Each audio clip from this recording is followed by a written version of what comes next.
Mummy जी, पापा जी, ये लो आपका चाय नाश्ता। ताई जी का नाश्ता मैंने कमरे में ही दे दिया है। क्या हुआ, तबीयत नहीं सही क्या बहू?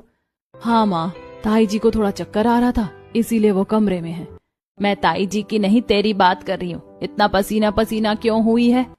माँ जी, इतना बड़ा परिवार मैं अकेले ही संभाल रही हूँ, तो परेशान नहीं होंगी क्या? हाँ भाग्यवान, सुबह से शाम तक बहू रसोई में ही रहती है, वो भी तो थक जाती होगी।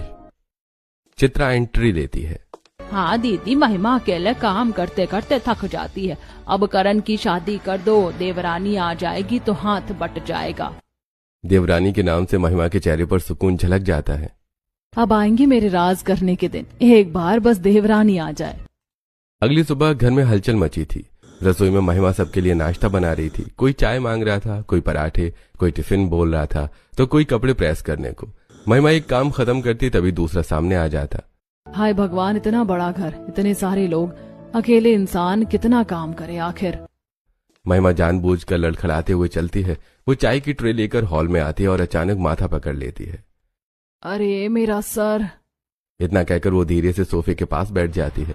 उसके हाथ से चम्मच नीचे गिर जाती है। आवाज सुनकर सभी लोग घबरा जाते हैं। अरे महिमा बहू, क्या हुआ, ऐसे अचानक बैठ क्यों गई?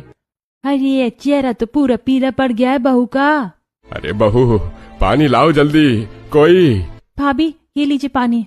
कुछ नहीं पापा जी, बस काम करते करते थोड़ा चक्कर आ गया। सुबह से खड़ी हूँ ना, रसोई में शायद कमजोरी हो गई है। देखा आपने, मैं कब से कह रही हूँ अकेली बहू पर इतना काम मत डालो, लेकिन इस घर का काम ही इतना है कि खत्म होने का नाम ही नहीं लेता।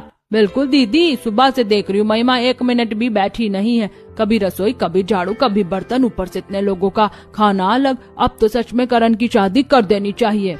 महिमा अंदर ही अंदर मुस्कुराने लगती है, लेकिन चेहरे पर कमजोरी दिखाती रहती है। नहीं नहीं चाची जी, मैं संभाल लूंगी, आखिर घर भी तो अपना ही है। अरे बहू, घर अपना है इसका मतलब ये थोड़ी ना है कि तू खुद को बीमार कर ले। अब तेरी देवरानी आ जाएगी तो आधा काम बट जाएगा। महिमा मनी मन खुश थी। उसे लगा अब नई बहू आ जाएगी और उसे आराम मिल जाएगा। शाम को पूरा परिवार हॉल में बैठा था, तभी करण ऑफिस से घर पहुंचता है। नमस्ते सबको। क्या बात है, आज पूरा परिवार एक साथ बैठा है? आओ बेटा करण, आज तेरे लिए ही पंचायत बैठी है। मेरे लिए? मैंने क्या कर दिया चाचा जी?